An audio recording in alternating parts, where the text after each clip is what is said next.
साल 1991 में राम जन्मभूमि आंदोलन के दौरान बढ़ते सांप्रदायिक तनाव के बीच भारत ने प्लेसेस ऑफ वर्शिप एक्ट लागू किया।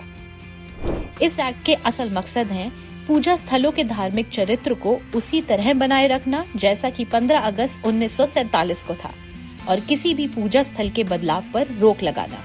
लेकिन इस एक्ट ने अयोध्या विवाद को छूट दी और इस छूट के कारण राम मंदिर का बनना संभव हो सका।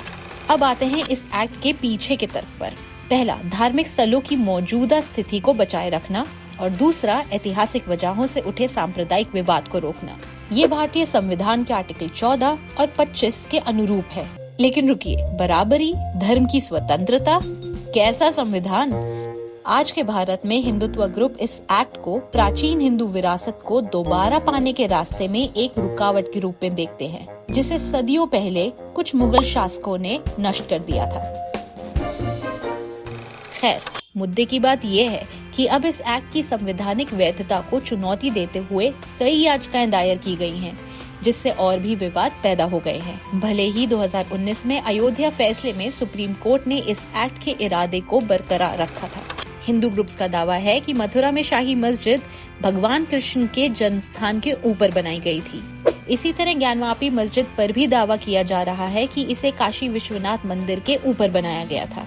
Former chief justice of India DY Chandrachud की अध्यक्षता वाली बेंच ने मस्जिद के सर्वे की इजाजत दी और बाद में मस्जिद के तहखाने में पूजा की अनुमति देने वाले स्थानीय अदालत के आदेश पर रोक लगाने से इनकार कर दिया। यही कारण है कि उनकी आलोचना की जा रही है और उन पर प्लेसेस ऑफ वर्शिप एक्ट के साथ खिलवाड़ करने का आरोप लगाया जा रहा है। साल 2023 के अक्टूबर महीने में ज्ञानवापी मामले की सुनवाई के दौरान 1991 के एक्ट की वजह से ज्ञानवापी मामले पर रोक लगाने के तर्क के जवाब में जस्टिस चंद्रचूड़ ने कहा था कि एक्ट कहता है कि आप स्थान की प्रकृति यानी नेचर को बदल या परिवर्तन नहीं कर सकते। वे स्थान की परिवर्तन की मांग नहीं कर रहे। इन कार्रवाइयों ने एक्ट के लागू होने की वैधता पर संदेह पैदा किया है, जिससे इसके प्रावधानों को सीधे तौर पर चुनौती मिल रही है। इसका ताजा एग्जाम्पल उत्तर प्रदेश के संभल में हुई घटनाएं हैं। शाही जामा मस्जिद अपनी ऐतिहासिक स्थिति को लेकर कानूनी चुनौतियों का सामना कर रही है। 19 नवंबर को महंत ऋषिराज गिरी और 7 अन्य लोगों की तरफ से सुप्रीम कोर्ट के वकील विष्णु शंकर जैन ने याचिका दायर कर दावा किया था कि संभल में शाही जामा मस्जिद पहले हरिहर मंदिर था।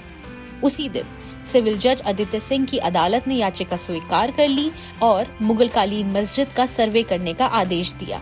जल्द ही ये अफवाह फैल गई कि जामा मस्जिद को अदालत की अनुमति के बिना खोदा जा रहा है, जिसके कारण अफरा तफरी मच गई, भीड़ जमा हो गई और फिर झड़पें और आगजनी। इस दौरान 5 लोग जो कि मुसलमान हैं मारे गए। इन विवादों के कारण अतीत में सांप्रदायिक तनाव हुए हैं, साथ ही नाजुक कम्युनल बैलेंस और ऐतिहासिक विवादों के फिर से बढ़ने के खतरे हैं। ये याद दिलाता है कि 33 साल पहले क्यों प्लेसेस ऑफ वर्शिप एक्ट देश की संसद में पास किया गया था।